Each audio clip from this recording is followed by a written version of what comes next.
पिता आणि पुत्र आणि पवित्र आत्मा यांच्या नावे. Hallelujah, hallelujah, hallelujah, hallelujah.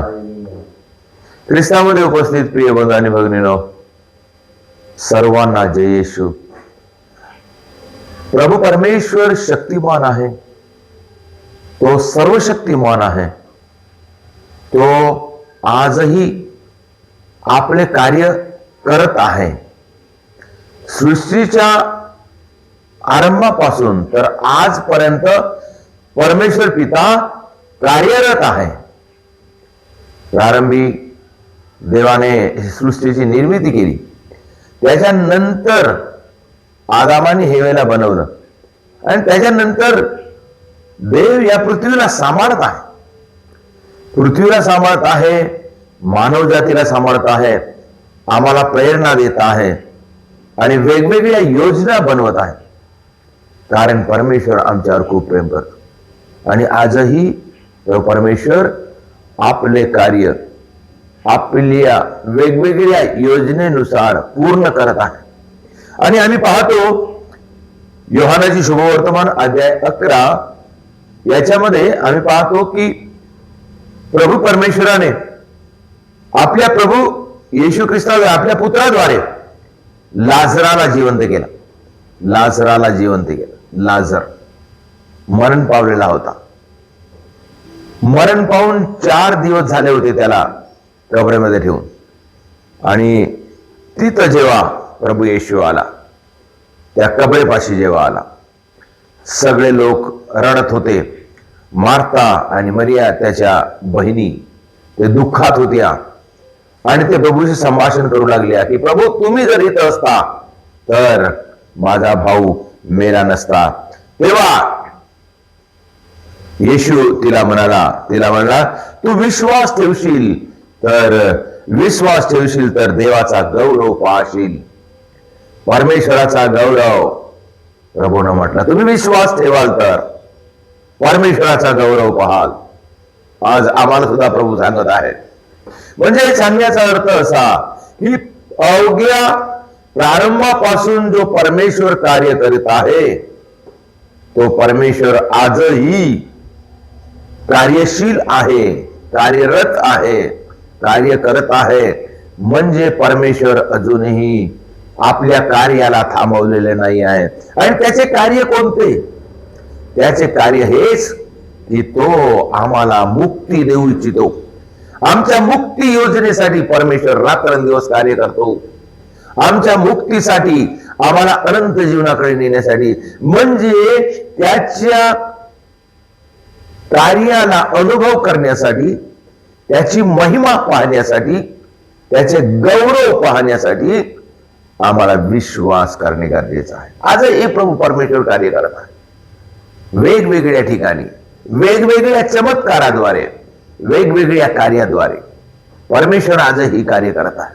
आपण या जगामध्ये पाहतो ख्रिस्ती धर्माच्या मागे पुष्कळ अडथळे आहेत, संकट आहे, दुःख आहे. आजही ख्रिस्ती लोक दुःखातून जात आहेत. ज्याप्रमाणे इस्रायल लोकांना संकट येत होते, दुःख येत होते आणि वेळोवेळी परमेश्वर येऊन त्यांना त्या दुःखातून त्यांना दूर करत होता, त्यांना सावरत होता, त्यांना मदत करत होता. त्याचप्रमाणे हे ख्रिस्ती जनता आज चालत आहे. कुठं चालत आहे ख्रिस्ती जनता? हे ख्रिस्ती जनता संपूर्ण जगामध्ये ख्रिस्ती जनता चालत आहे. ज्याप्रमाणे इस्रायल लोक चालत होते, देवाने सांगितलेल्या ठिकाणी जाण्यासाठी मोशेला देवाने निवडलं आणि मोशेद्वारे परमेश्वर त्या सर्व लोकांना चालवत होता.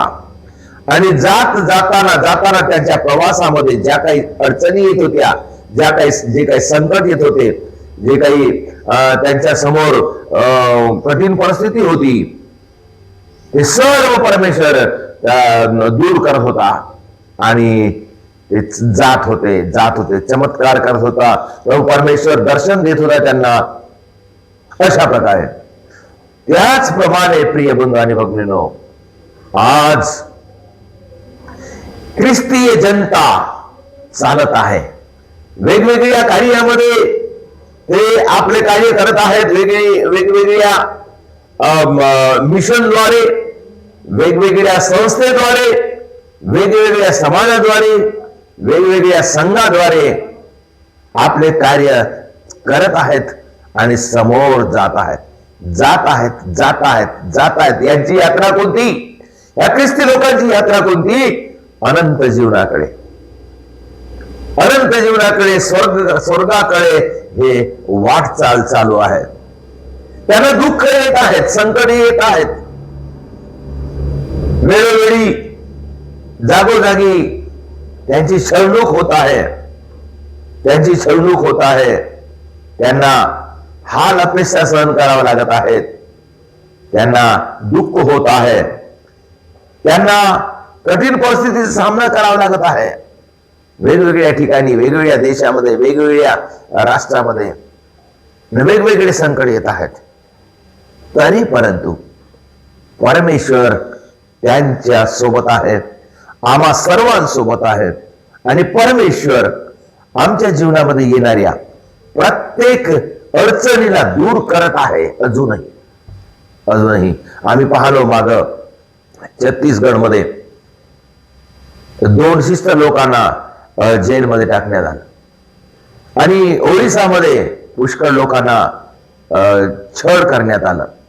अशा प्रकारे वेगवेगळ्या ठिकाणी शाळेमध्ये, दवाखान्यामध्ये, समाजामध्ये, गावामध्ये पुष्कळ लोकांना, चर्चला तोडफोड करणे हे सर्व चालू आहे. प्रिय बंधू आणि भगिनींनो, याच्यामध्ये आम्हाला काही दुःख नाही, कारण प्रभूने म्हटलेलं आहे हे सर्व होणारच. छळ होणार, अपेक्षा होणार, दुःख येणार. येशूने म्हटलेलं आहे तुमचा जेव्हा छळ होतो तेव्हा तुम्ही त्यांच्यासाठी प्रार्थना करा, कारण त्यांनी माझाही तसाच छळ केलेला आहे. म्हणून प्रिय बंधू आणि भगिनींनो, हे आपल्या विश्वासाचा एक भाग आहे. परंतु आम्हाला समजण्याची गोष्ट आहे की ज्याप्रमाणे परमेश्वर सुरुवातीपासून आपल्या कार्याला समोर नेत आहे, कार्यशील आहे, कार्यरत आहे, मदत करत आहे, आपले कार्य चालू ठेवत आहे, आजही परमेश्वर खरंच आम्हाला मदत करत आहे. वेगवेगळ्या ठिकाणी, वेगवेगळ्या कार्याद्वारे परमेश्वर आहे आमच्या सोबत. म्हणून प्रिय बंधू आणि भगिनींनो, माझा सांगण्याचा अर्थ हा आहे की आम्हाला दुःख आलं तरी, त्रास झाला तरी, संकट आलं तरी, आम्हाला अडचणी आल्या तरी, कोणाकडून त्रास झाला तरी आम्ही हार मानू नये, परंतु आपण देवाची स्तुती करावं, देवावर विश्वास ठेवावा. प्रभू म्हणत आहे, प्रभू सांगत आहे, किती मोठं संकट आलं तरी, किती मोठी समस्या आली तरी विश्वास ठेवल्याने आम्हाला देवाचा गौरव पाहता येते. प्रियजनो, आपण विश्वास ठेवूया, देवावर विश्वास ठेवूया, विश्वासाने समोर जाऊया. आम्हाला दुःख आले तरी आपण विश्वासाला सोडू नये, आणि दुःख आलं तरी ज्या लोकांकडून आम्हाला दुःख येत आहे त्यांच्यासाठी आपण प्रार्थना करूया, कारण त्यांना समजत नाही असं प्रभू येशूने म्हटलेलं आहे. म्हणून आम्हाला दुःख होते, संकट येते.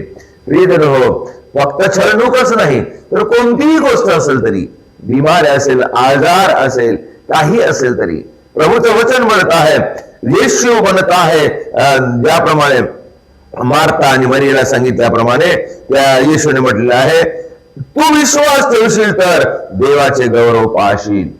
तू विश्वास ठेवशील तर देवाचे गौरव पाहशील.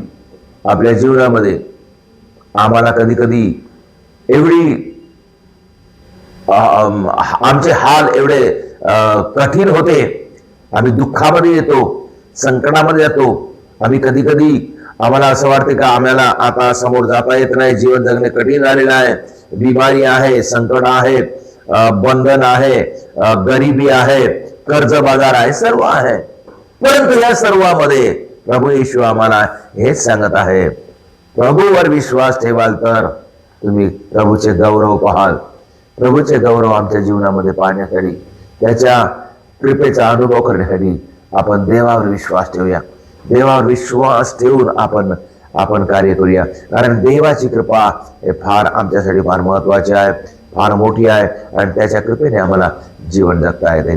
प्रियजनो, विश्वास ठेवूया, विश्वासाने प्रार्थना करूया, देवाची स्तुती करूया, देवाचे गौरव करूया.